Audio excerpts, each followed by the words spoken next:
শিশু পাচারকারী সন্দেহে যুবতীকে মারধরের ঘটনা, এলাকায় ব্যাপক উত্তেজনা। ঘটনাটি অশোকনগর থানার ভুরকুন্ডা পঞ্চায়েত এলাকার। ঘটনায় 15 জন গ্রেফতার। এলাকায় ব্যাপক উত্তেজনা। পুলিশ যুবতীকে উদ্ধার করতে গেলে পুলিশকে মারমুখী হয়ে ওঠে জনতা। স্থানীয় সূত্রে খবর, এক পুলিশ কর্মীকে মারধর করে উত্তেজিত জনতা। পরবর্তীতে বিশাল পুলিশ বাহিনী গিয়ে পরিস্থিতি নিয়ন্ত্রণে আনে এবং উদ্ধার করা হয় যুবতীকে। বারাসাত দত্তপুকুরের পর অশোকনগরের শিশু পাচারকারী সন্দেহে মারধরের ঘটনা।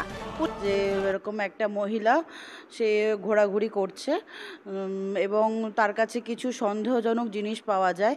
তো এখানকার মানে সবাই তো পাড়া এলাকায় ঘোরাঘুরি করছিল, এবার সবাই ভাবছিল যে যেরকম বারাসাতে ঘটনা হয়েছে, যেহেতু বারাসাতে ঘটনাটা নিয়ে প্রচুর জলঘোলা হয়েছে, এবার সেটা সত্য কি মিথ্যা তার তো কোনো প্রমাণ এখনো পর্যন্ত পাওয়া যায়নি।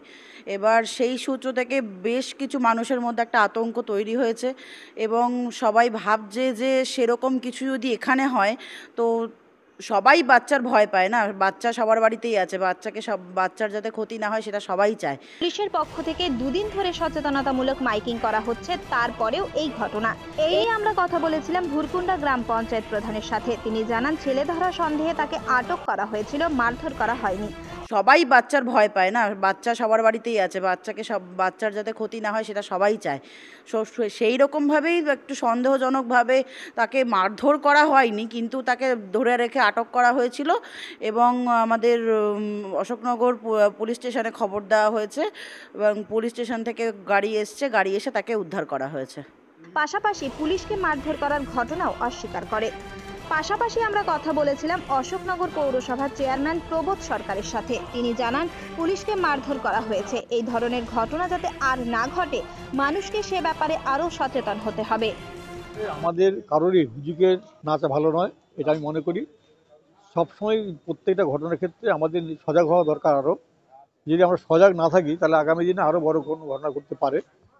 আজকে যে ঘটনা ঘটেছে সেটা বশির আহমেদ নামে একটা মেয়ে, ও ডায়মন্ড থেকে চলে এসেছিলো পুরুলিয়াতে আসার পর ওকে সন্দেহ করে ওখানকার বেশ কিছু ছেলেরা ধরে মারধর করে এবং যে অবস্থা তৈরি হয়েছিল তাতে যদি পুলিশ খুব তৎপর না হতো তাহলে আরও বড় ঘটনা ঘটতে পারতো। এবং পুলিশকে কিন্তু তারা অ্যাটাক করে, ওখানকার ছেলেরাও, মানে ওদের গণ্ডগোল থেকে পুলিশও মার খায়। আমাদের মানিকবু নামে একজন অবস্থা থানার স্টাফ আছেন, তিনিও মারধর খেয়েছেন এবং অনেক কষ্টে, প্রায় কয়েকশো লোক জড়ো হয়ে গেছিলো, অনেক কষ্টে মেয়েটিকে রেস্কিউ করে ওরা থানায় নিয়ে এসছে এবং সেরকম কিছু হয়নি। মেয়েটির সাথে কথা বললাম আমরা এবং আমার মনে হয় যে কোনো মানুষেরই আইন নিজেদের তোলা উচিত নয়। আমার মনে হয় যে এই ধরনের ঘটনা থেকে আরও বড় কোনো ঘটনা ঘটতে পারতো। মানুষের আমরা অনুরোধ করি জনগণের কাছে যে আপনারা আইন নিজেদের তুলে নেবেন না, আপনারা প্রশাসনের প্রতি ভরসা রাখুন, আস্থা রাখুন। অসম থানা পুলিশ অত্যন্ত তৎপর এবং আমরা যখন যেভাবে ডাকি সেভাবে সাড়া দেন। যদি আপনাদের কোনো সমস্যা হয় আপনারা নিশ্চয়ই বলবেন। জনগণের কাছে আমাদের আবার একান্ত অনুরোধ যে আপনারা আইন নিজেদের তুলে নেবেন না, আপনার প্রয়োজনে থানায় জানান, থানাকে বলুন, থানা নিশ্চয়ই ব্যবস্থা নেবে। যদি আপনাদের এই বলার পরও থানা ব্যবস্থা না নেয় তখন নিশ্চয়ই আমরা সকলে মিলে চেষ্টা করবো যাতে থানা সেই ব্যবস্থা গ্রহণ করে।